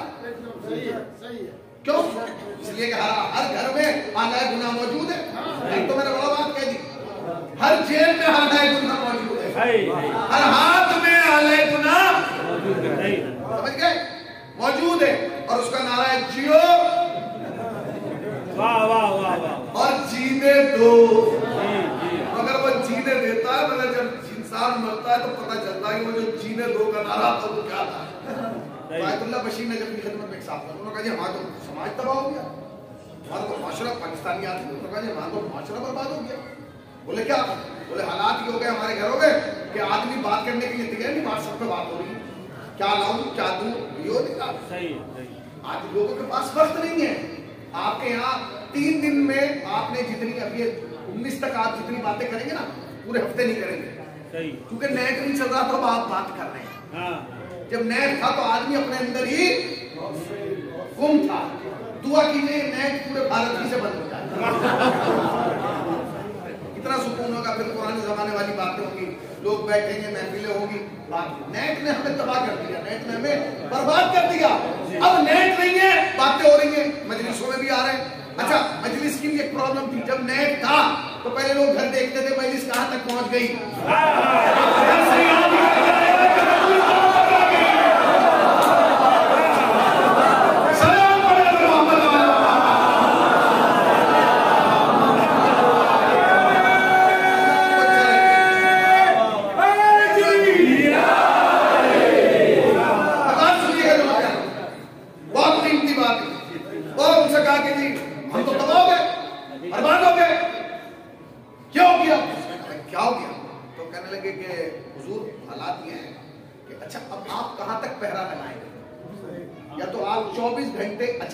मोबाइल ना दीजिए बच्चों को, फिर आप इस सोसाइटी को नहीं फेस कर सकते। क्यों? क्योंकि इसमें सारी स्मार्ट क्लासें इस पे आ रही हैं। सही भाई, इसमें जितनी स्मार्ट क्लासें हैं जो लॉकडाउन में चली हैं, देखिए आप और हम पहली दफा लॉकडाउन में नहीं रहे, मगर हमारा लॉकडाउन सारा इसी की वजह से गुजरा है। एक लॉकडाउन और हुआ था बरसों पहले, जो लॉकडाउन अबू तालिब के लिए लगाया गया था। 3 साल जनाबे अबू तालिब भी लॉकडाउन में रहे। शेख अबू तालिब में जो वक्त गुजारा वो लॉकडाउन का जमाना था। बस फर्क इतना है कि हमने और आपने सारा लॉकडाउन नेट के जरिए गुजारा है, उन्होंने मोहम्मद की जान के साथ गुजारा है। अब सुनिएगा, कहीं क्या हुआ, कहीं तवार है माशरा। आप किस पर कितना पहरा लगाएंगे? हर आदमी के अंदर मोबाइल, हर बच्चे के पास, बच्ची के पास मोबाइल है, और वो जा रहे थे भाई की तरफ, बर्बादी की तरफ। आयतुल्लाह बशीर से पूछेगा क्या करें? अगर मुझसे कोई पूछता कि हुजूर हम तो गुनाह कर रहे हैं, क्या करें, तो मैं उसे बताता इस्तिग़फ़ार की तस्बीह करो, बेटा मस्जिद में सवेरे जाया करो, मस्जिद से देर में आया करो, बेटा जितना हो सके मोबाइल से दूर रहो। ये सारी यही तो बताएगा आपको, मगर जितना बड़ा दिमाग उतना बड़ा जवाब। आयतुल्लाह बशीर नजफी हौज़े नजफ के 4 पायों में से एक बहुत बड़ा आलिम, बड़ा फकीह, बड़ा दर्स तारीफ देने वाला इंसान, उन्होंने अजीब जवाब दिया। वो जवाब दिया तो बिल्कुल आम था। उन्होंने कहा अगर आप अपने समाज को इस मुसीबत से बचाना चाहते हैं, शादियों में जल्दी करें। उसकी बात का जवाब, शादियों में जल्दी करें। मुझसे पूछा गया कितनी जल्दी करें? आप जवाब सुनिएगा, कितनी जल्दी करें? उन्होंने उम्र नहीं बताई, उन्होंने बस एक जुमला कहा और कयामत बर्पा कर दी। उन्होंने कहा बस इतनी जल्दी करें जितनी आजान के बाद अकामत के लिए करते हैं।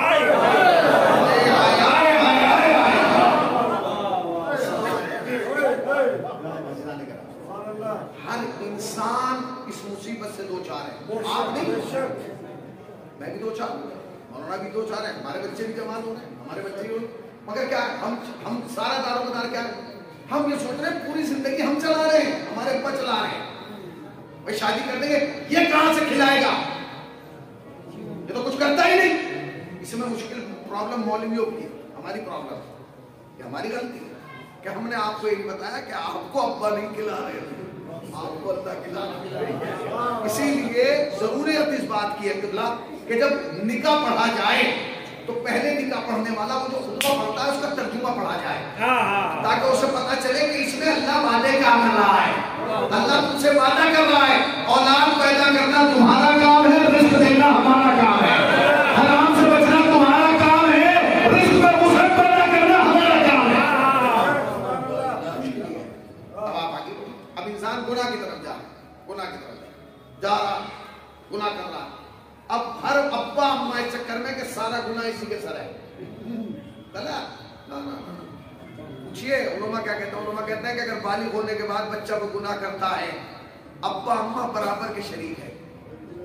कहीं ऐसा ना हो कि जब कब्र के बाद हमारा चिट्ठा खुले तो हम तो बड़ी पाक साफ जिंदगी गुजार के गए और वहां आने लगे जियो और जीने दो, क्या जरूरत किस बात की है? अब मैं आपको एक तरीका और जुमला कहता हूं, एक जुमला और आगे बढ़ के कहता हूं, आगे बात इख्तिताम की तरफ। जिंदगी का एवरेज कम हो रहा है, तो अगर जिंदगी का एवरेज कम हो रहा है तो आप भी हर काम में जल्दी करें, देरी ना करें। फिर क्या होता है, आदमी मर गया 35 साल में, 40 साल में, 45 साल में, तो समाज में नारा लगता है, 2 नारे लगते हैं। पहला तो जुमला ही ऐसा है कि जो कुफ्र के नजदीक है, अगर उलमा उसे सुन ले तो कुफ्र का फतवा लगा दे, जुल्म हो गया, जुल्म हो गया, मर गया तो जुल्म हो गया, खुदा जालिम है, बड़ा जुल्म हो गया, जवान था, खुदा जालिम है, बोलिए खुदा जालिम है तो क्यों कह रहे हो? चलिए दूसरा जुमला, धोखे से मौत आ गई, धोखे से मौत आ गई, धोखे से मौत नहीं आई। ये लफ्ज धोखा ही अल्लाह के लिए गलत है, इसलिए कि धोखा तो वो देता है, धोखा तो हम एक दूसरे को दे रहे हैं, आप मुझे दे रहे हैं, मैं मुझे दे रहा हूँ, भाई मुझे दे रहा है, मैं भाई को दे रहा हूँ, पड़ोसी पड़ोसी को दे रहा है, रिश्तेदार रिश्तेदार को दे रहा है, चचा भतीजों को दे रहा है, भतीजा चचा को दे रहा है, मामू भांजे को भांजा। अब जुमला सुनिए, खुदा किसी को धोखा क्यों नहीं देगा? अगर मेरी दलील में दम हो तो कुछ बोलिए ना। धोखा वो देता है जिसे कि उम्मीद हो कि अब चांस दोबारा नहीं मिलेगा। धोखा वो देता है जिसे ये उम्मीद हो कि अब ये चांस दोबारा नहीं मिलेगा। मगर जिसके लिए मौलाए कायनात फरमाते हो कि किसी की कुदरत में नहीं कि वो तेरी कुदरत से फरार कर जाए, किसी के इख्तियार में नहीं कि वो तेरी हुकूमत से फरार कर जाए, वो क्यों धोखा देगा भाई? धोखा तो वो दे रहा है जिसे मौका पे ये चांस लास्ट है, अब इसके बाद मिले ना मिले इसे यही खत्म कर दो। नहीं, खुदा जब चाहेगा उसके लिए चांस है। मौलाना फिर भी मौत आ जाती है, एक तवज्जो सुनिएगा भाई, पूरी तवज्जो। अब जो मैं कहूंगा इंशाल्लाह इसके बाद हर आदमी अंदाजा लगाएगा कि वो बैठा कहाँ है, पूरी तवज्जो। धोखे से मौत, धोखे से नहीं, धोखा हम और आप देते हैं, एक दूसरे को देते हैं, पड़ोसी को दे रहे हैं। भाई खुदा तो बता रहा है, अल्लाह ने हर आदमी को बताया है, यहाँ जितने आदमी मजलिस में बैठे हैं उसे सबको पता है कि कौन सा किस नंबर पर बैठा है, मौत के कितने करीब है। एक भी इसमें ऐसा नहीं है कि जिसे ये ना पता हो कि मैं मौत के कितने करीब हूँ और मौत मुझसे कितनी दूर। ये और बात को उसे ख्वाब में नहीं आ रहा, मलकुल मौत, उसे पता है कि मौत कहाँ से है, मैं बताऊंगा। तारीख़ नबुव्वत में बहुत बड़ा नबी गुजरा है जिसका नाम है याकूब। जनाब याकूब का नाम किसने नहीं सुना? जनाब यूसुफ के वालिद अपने घर में बैठे हुए, पूरी तवज्जो बैठे हुए, सामने से मलकुल मौत का गुजर हुआ। घर के सहन में से बैठे, सहन से मलकुल मौत हुआ। एक दिन में एक घर में मलकुल मौत 5 मरतबा आता है रिवायत के मुताबिक। छठे इमाम ने फरमाया, और यह दिन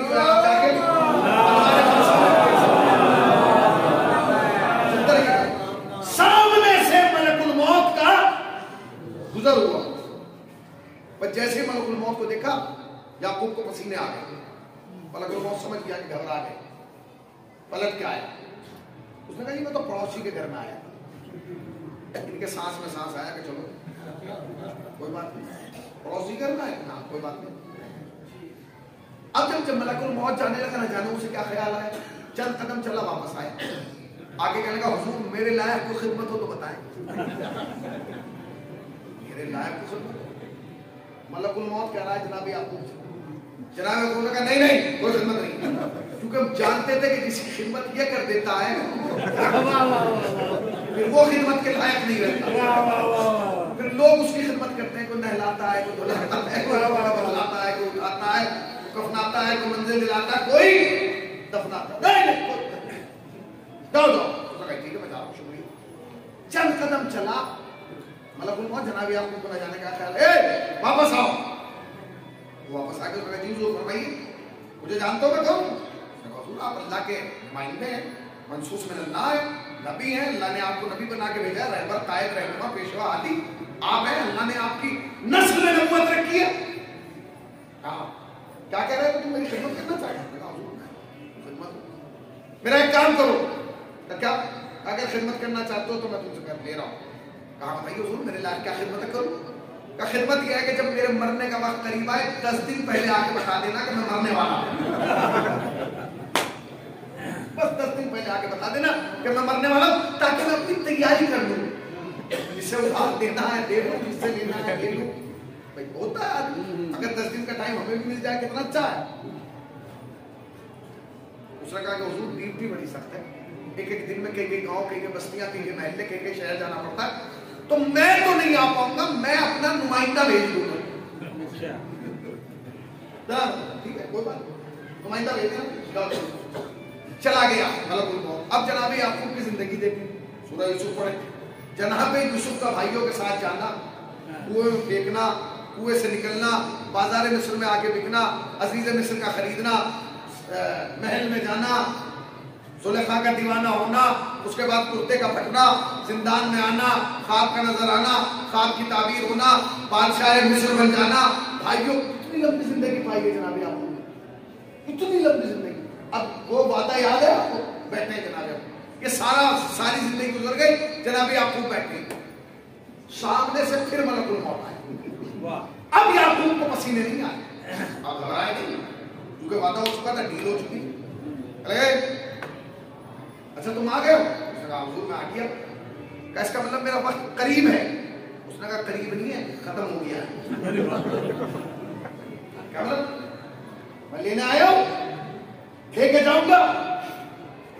आया है, लेके जाएगा। कैसे लेके जाएगा? हुजूर जैसे सबको लेके जाता हूं। कहा भाई कैसे ले जाओगे? तुम अपना वादा भूल गए? क्या वादा? कहा मैंने कहा था आने से 10 दिन पहले बता देना। उसने कहा हुजूर मेरा आपने बात नहीं सुनी थी? क्या मैं बिजी हूं, मैं नहीं आ पाऊंगा, नुमाइंदा भेज दूंगा। तो फिर मैंने 5 नुमाइंदे भेजे, 6 नंबर पर मैं आया। 5 नुमाइंदे मैंने आपके पास भेजे, 6 नंबर पर मैं आया हूं। जनाब याकूब ने कहा यहाँ तो एक भी नहीं आया।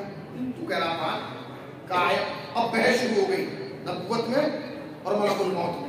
वो कह रहा भेजे, ये कह रहे एक भी नहीं आया। आखिर में जनाब याकूब ने कहा अच्छा अपने वो नुमाइंदे गिना, कौन आया? यहाँ कोई भी नहीं आया। अब आदमी होता है गवाही दिलाते भाई बताओ, कोई भी नहीं। उसने नहीं 5 नुमाइंदे मैंने भेजे, 6 नंबर में आया। क्या बताओ तुम्हारा पहला नुमाइंदा कौन है? पूरी तवज्जो, पूरी तवज्जो, पूरी तवज्जो। फिर कह रहा हूं तवज्जो सुनो, कौन सा नुमाइंदा? उसने कहा पहला नुमाइंदा मेरा जानते कौन था? कौन? आपकी दाढ़ में दर्द हुआ था? क्या हुआ था? कब पहला नुमाइंदा था कि मैं आने वाला? दाढ़ में दर्द होना पहला नुमाइंदा के माने। अच्छा दूसरा तो आपकी दाढ़ी सफेद हुई थी? नहीं हुई थी। तो दूसरा नुमाइंदा था कि मैं आ जाऊँ।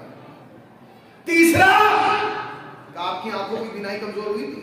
हुई थी। तो तीसरा नुमाइंदा था कि मैं आ जाऊँ। चौथा, तो आपके बदन में कमजोरी आई थी? आई थी। चौथा नुमाइंदा था कि मैं आने वाला हूँ। पांचवा, कहा तो मैं ऐसा आया था? आया था। पांचवा नुमाइंदा था। छठे नंबर पर आया। पांचों याद हो गए आपको? जरा बोलिए। पहला, अरे भाई बोलिए, इशारे ना कीजिए, ना करें, मैं मिंबर को ऊंचा सुनता हूं। पहला, नहीं, जब तक सब नहीं बोलेंगे ये बोलता हूं। पहला, दहाड़ में दर्द होना। दूसरा, मिलके बोले भाई साहब आप बोलिए, दाढ़ी का।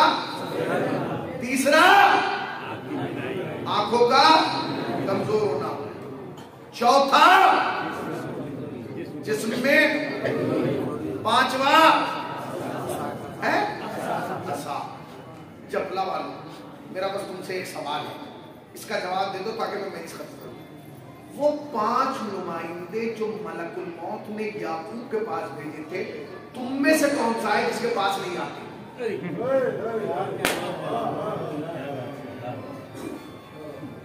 बोलिए, कौन ऐसा है जो ये कहे मेरे पास नहीं आया? गलत। हर आदमी अपनी जगह बैठ के सोचे कि कौन से नंबर पे बैठा है। हर आदमी मजलिस में इस वक्त सोचे कि मैं किस नंबर पे बैठा हूं। पहला नुमाइंदा, दाढ़ में दर्द होना। जब 25 से 35 साल वाले लड़के की दाढ़ में दर्द होता है और वो अपने घर में आके अपने अब्बा और परिवार को बताता है मेरी दाढ़ में दर्द हो रहा है, तो सारा खानदान खुश होकर कहता है बेटा मुबारक हो, अक्कल दाढ़ निकल रही है। अक्कल दाढ़ निकल रही है।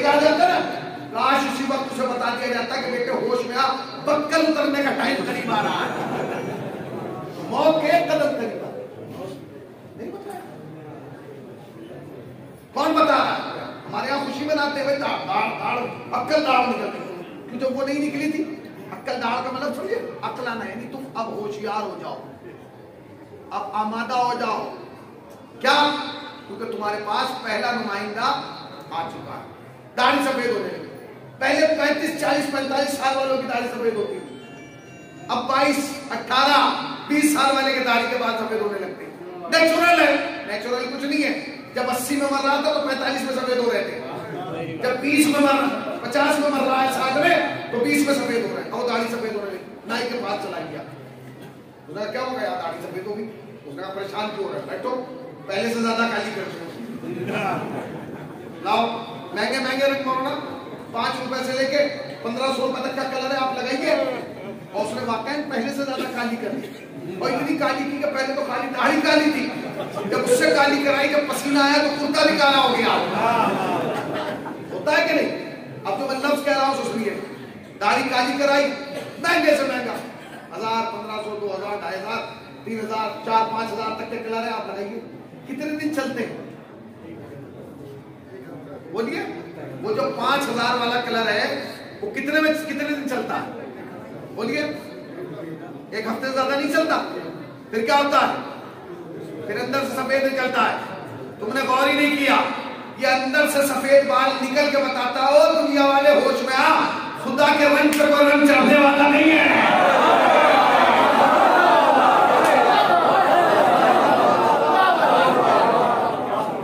खुदा के रंग पे कोई रंग खत्म कर दी। उसने तुम्हारी दादागिरी, तुम्हारी नेतागिरी, तुम्हारा वजूद, तुम्हारी अनानियत, तुम्हारा गुरूर, तुम्हारी तकब्बुर, तुम्हारी मैं, तुम्हारा घमंड खत्म कर दिया। काले के बाद सफेद बाल निकाल के उसने कहा होश में आ, जब तू मेरे सफेद को काला नहीं कर सकता।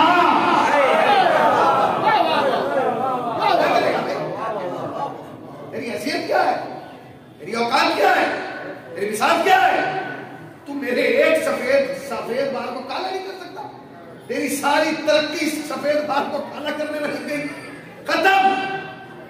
फिर ठीक है, आंखें कमजोर हो गई। अजी अब तो बच्चे के चश्मा लग रहा है, बच्चे के जो मोबाइल यूज कर रहा है, लैपटॉप यूज कर रहा है, आंखें कमजोर हो गई। अब आप चले गए, खुदा की कसम जब तक तुम डॉक्टर के नहीं गए थे तुम्हें ये नहीं पता था कि आंखों में भी माइनस प्लस होता है।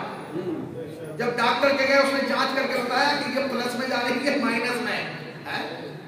और नहीं किया तुमने, और नहीं किया। जब तक उसका कर्म बाकी रहा, जब तक उसका रहम बाकी रहा, तुम्हें ये भी नहीं पता था कि आंखों में भी माइनस और प्लस होता है। जहां उसने अपने कर्म को थोड़ा सा खींचा, अब आंखें माइनस प्लस में चली। अब आपने कहा क्या होगा डॉक्टर साहब? उसने कहा बैठो, पहले की तरह प्लस माइनस वाली प्लस में आएगी और प्लस वाली माइनस में आएगी। ऑपरेशन करो। बैठ गए और रखा एक दो सही नजर आ, ठीक है कोई बात नहीं, सही नजर आ रहा, बिल्कुल सही। पढ़ो, पढ़ के बताया। अब और पढ़ो, और पढ़ के बताया। चश्मा बना दिया, क्या बिल्कुल सही नजर आ रहा है। उसने कहा ठीक है। अच्छा डॉक्टर साहब चले। उसने हाथ पकड़ लिया, कहाँ जा रहा है? मैं जा रहा हूँ। इसके 1800 रुपए कौन देगा? कौन से के? चश्मे के। भाई चश्मा क्या मतलब? आँख तो मेरी अपनी है। कहेगा आँख तेरी है, मगर ये पैसे आँख के नहीं है, वो माइनस को प्लस करने के। तुमने गौर ही नहीं किया। बस बंदे में और खुदा में यही तो फर्क है। जब बंदा माइनस को प्लस करे तो पैसे ले लेता है। खुदा ने बगैर मांगे आंखें दी, सजदे के अलावा कोई खुदा वो नहीं किया।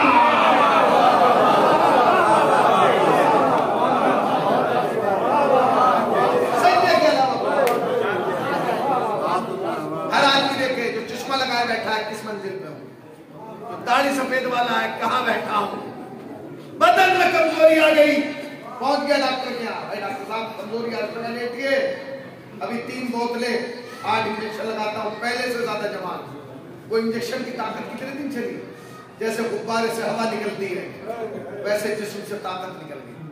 फिर बदन में कोई कमजोरी आ, क्या हो रहा है? तो अच्छा 5वीं अलामत तक तो कोई पहुंच ही नहीं रहा। 10 साल 15 साल पहले अगर आप जमुना में टहलते तो 2 4 5 बूढ़े आपको असे वाले, अब असे तक तो कोई जा ही नहीं रहा है। इसका मतलब अलामत ही 5 4 बची है। 5वीं का तो नंबर ही नहीं आ रहा। 5वीं से पहले आदमी जा रहा है। इसीलिए कहता हूँ कि जितनी गुजारती है उतनी बची नहीं है, और जितनी बची है उसका तुम्हें पता नहीं। मौत से घबराने की जरूरत नहीं है। फिर एक जुमला क्या है, इस जुमले को याद रखिए। मौलाना जिंदगी में सुकून कैसे आएगा? भाई एक जुमला कह के तकरीर तमाम करो। सुकून ऐसे आएगा कि आप अपने बारे में सोचें, गैरों के बारे में सोचना बंद कर दें।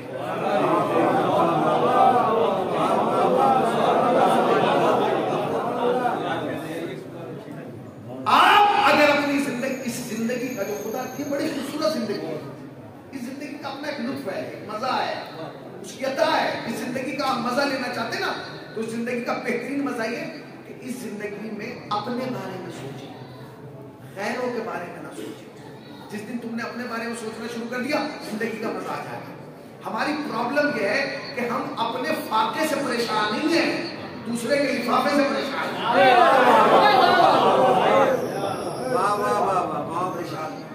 अपने बारे में सोचें, और कब्र के उधर के बारे में भी अपने बारे में सोचें। भाई किसी के बारे में ना सोचें, क्यों नहीं? फिर वो डॉक्टर अली शरीफ का एक जुमला कह रहा हूं, सुनिए तवज्जो से, तकलीफ तमाम हो रही है। डॉक्टर अली शरीयती ने बड़ा खूबसूरत जवाब सवाल बात की। वो कहते हैं इंसान मौत से अपनी वजह से नहीं डरता, अपनों की वजह से डरता है। फिर सुन लीजिए, इंसान मौत से अपनी वजह से नहीं डरता, अपनों की वजह से डरता है। अपनों की वजह से क्यों डरता है? वो कभी ये सोचता ही नहीं अपने बारे में। वो सोचता है मैं मर गया अब्बा का क्या होगा, मैं मर गया अम्मा का क्या होगा, मैं मर गया भाइयों का क्या होगा, मैं मर गया दोस्तों का क्या होगा, मैं मर गया बीवी का क्या होगा, मैं मर गया बच्चों का क्या होगा, मैं मर गया बिजनेस का क्या होगा, मैं मर गया कारोबार का क्या होगा, मैं मर गया मेरी औलाद का क्या होगा। डॉक्टर अली शरीफ कहता है जब तक ये सोचता रहेगा घबराहट होती रहेगी। जिस दिन से उसने ये सोचना शुरू कर दिया मैं मर गया तो मेरा क्या होगा,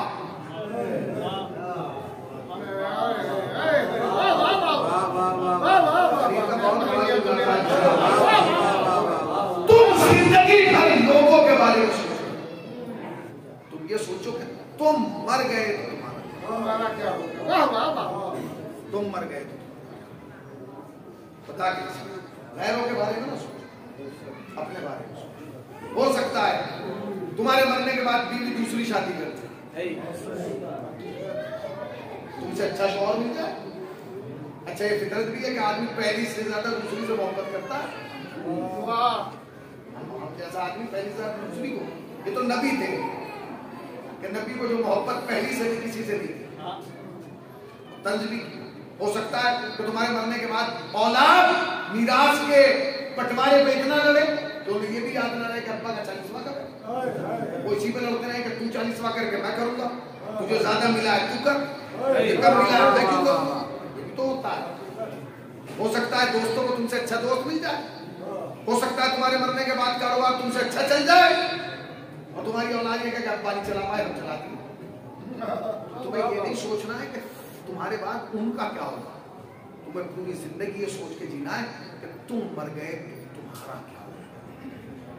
बस तकरीर मैंने तमाम की, हर मकाम पे आपको सोचना है तुम मर गए तो तुम्हारा क्या होगा।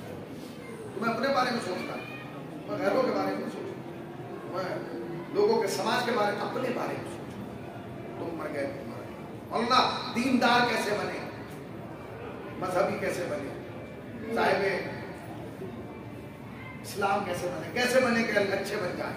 उसके लिए जुमला कह रहा हूँ खुसूसन जवानों के, जब भी कोई काम करना और उसको अच्छा करना सोचना तो बस इतना याद रखना कि जो काम हम कर रहे हैं आया ये हम इमाम के सामने कर सकते हैं।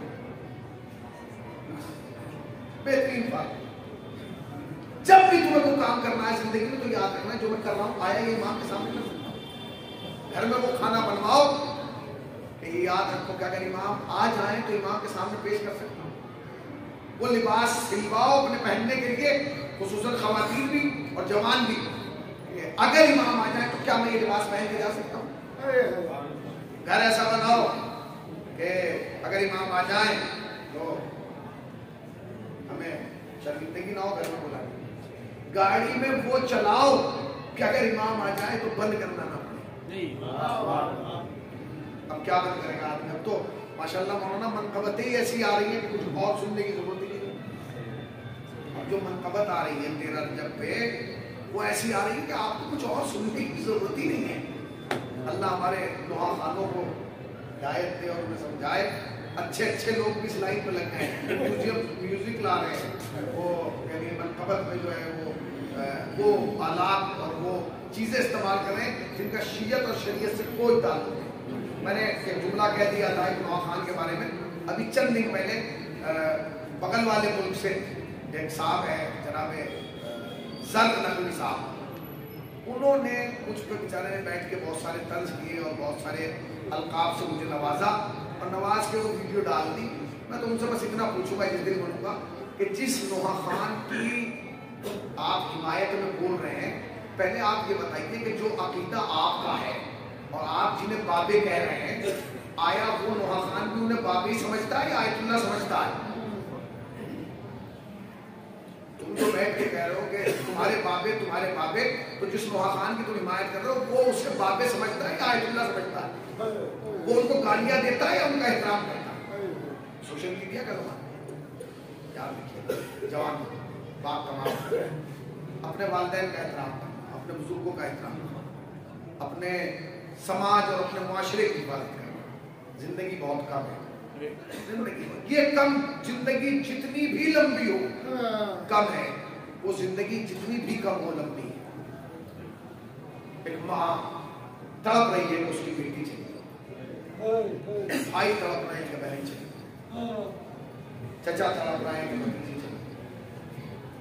मैं किस किस का मसाइल, मगर मैं जब इस नहज से सोचता हूं तो बस मुझे एक साथ समझ में आती है कि अगर मैं उसके मसाइल पढ़ दूं तो बहन को सुकून मिल जाएगा, इसलिए कि एक बहन के मसाइल है, भाई को सुकून मिलेगा कि भाई के मसाइल,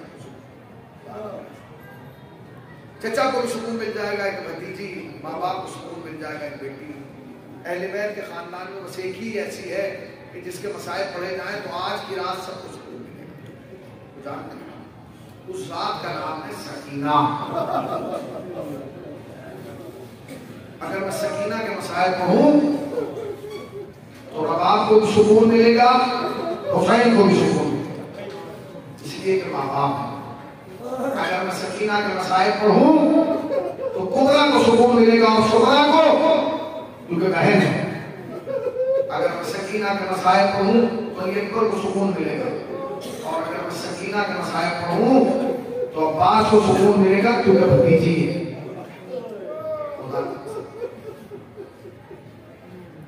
ज्यादा लंबा मसाइल नहीं पढ़ूं, आपने वक्त में गुंजाइश चाहता है जुमला क्या तारीख करबला ने सब कुछ बता दिया।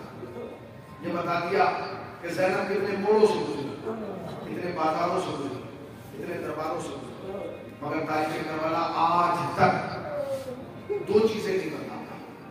एक तो ये नहीं बता पाई कि सज्जाद की कुछ ताज़िया ने कितने, दूसरे ये नहीं बता पाई सकीना प्यासी कब तक है।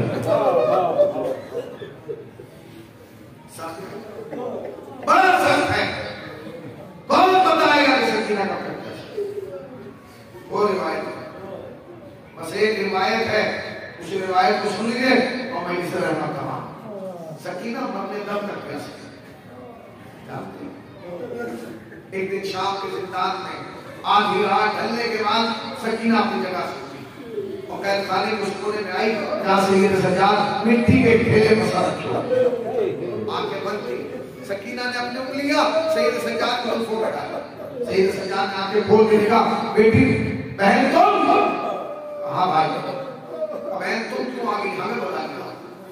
सकीना ने एक जवाब दिया जिसमें सज्जाद तड़प है, कहते भाई अगर बहन बन के आती तो बुला लेती, आज बहन बन के नहीं सवाली बन के आई। भैया तो सवाली बन के आई। सकीना क्या सवाल करना चाहती?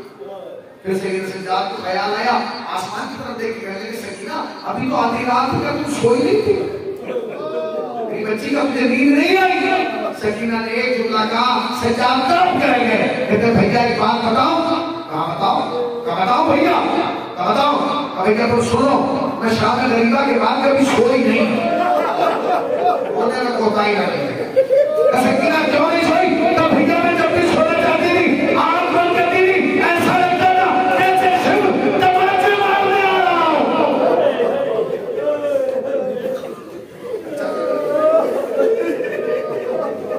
पर भैया आज सोई थी, आज सकीना आज सोई थी तो क्यों गई? भैया क्या करूं, जैसे ही आंख लगी ख्वाब में मेरा बाबा आ गया, बाबा का नाम सुना, सज्जाद ने बाबा को संभाला। सकीना बाबा आए थे, क्या कह रहे थे? भैया कुछ नहीं कहा, बाबा दूर खड़े रहे और बाएं फैला दिया, आजा मेरी बच्ची आजा। याद रखना, बाप बेटी से बड़ी मोहब्बत करता है, बाप बेटी से बड़ी मोहब्बत करता है। आजा मेरी बच्ची आजा। सज्जाद ने कहा सकीना का भाई को छोड़ के चली जाओगी? एक जुमला कहा, भाई क्या करूं, बाबा का सीना बहुत याद आता है, बाबा की खुशबू बहुत याद आती है। अच्छा सकीना कहा, तब सकीना फिर क्या कहना चाहती? सकीना ने एक चीज मांगी, याद रखना दुआ करना फर्ज अदा में बैठ के, खुसूसन भाई दुआ करें। जो चीज सकीना ने सज्जाद से मांगी वो बहन अपने भाई से ना मांगी। सकीना मांगना चाहती हो मांगो, क्या बात है, क्या मांगना चाहती हो? सकीना ने एक जुमला कहा, सज्जाद तड़प करेंगे, कहा भैया बस इतना चाहती हूँ जब मैं मर जाऊं मुझे नरम मिट्टी में दफन कर दो। तुम्हारे रोने पे कोई कोताही नहीं, दिल भर के रो लो, बाबा ने गलत रोना। भाई जब मैं मर जाऊं मुझे नरम मिट्टी में दफन करना। सकीना क्यों? अब तो जवाब दिया, कैफियत बदल गई। भैया इसलिए क्योंकि प्यास नहीं है, क्यों बोलता नहीं? प्यास नहीं है क्यों? सज्जाद ने कहा सकीना मैं जानता हूँ तुम इमाम की बेटी हो, इमाम की बहन हो, इमाम की पुपी हो, इमाम की पोती हो, मगर सकीना ये लफ्ज बड़ा है, तेरी उम्र छोटी है। सकीना तुझे मालूम है कि प्याज है हड्डियों में उतरती है तो क्या होगा? नहीं भाई आप इमाम वक्त हैं, आप बताइए कि जब प्याज हड्डियों में उतरती है तो क्या होगा? सैयद सज्जाद ने सकीना को करीब बुलाया, अपने जानू पर बिठाया और बिठाकर सकीना सुनो, जब प्यास लगती है पहले मुंह खुश्क होता है, फिर प्यास बढ़ती है गला खुश्क होता है, फिर प्यास बढ़ती है जबान खुश्क होती है, फिर प्यास और बढ़ती है जबान में दरारें पड़ने लगती है, फिर प्यास और बढ़ती है बदन में कमजोरी आने लगती है, फिर प्यास और बढ़ती है इंसान दीवारों का सहारा लेके चलता है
तनाई का दरजात को उन्नत फरमा, हमारे हृदय में जगाए मेरे अल्लाह। हाजिर में इसको साल के अंदर अंदर ज़ियारत करबला मौला से जो एक बार जा चुका है उसे 2 बार बुला ले, 2 बार जा चुका है उसे बार बुला ले।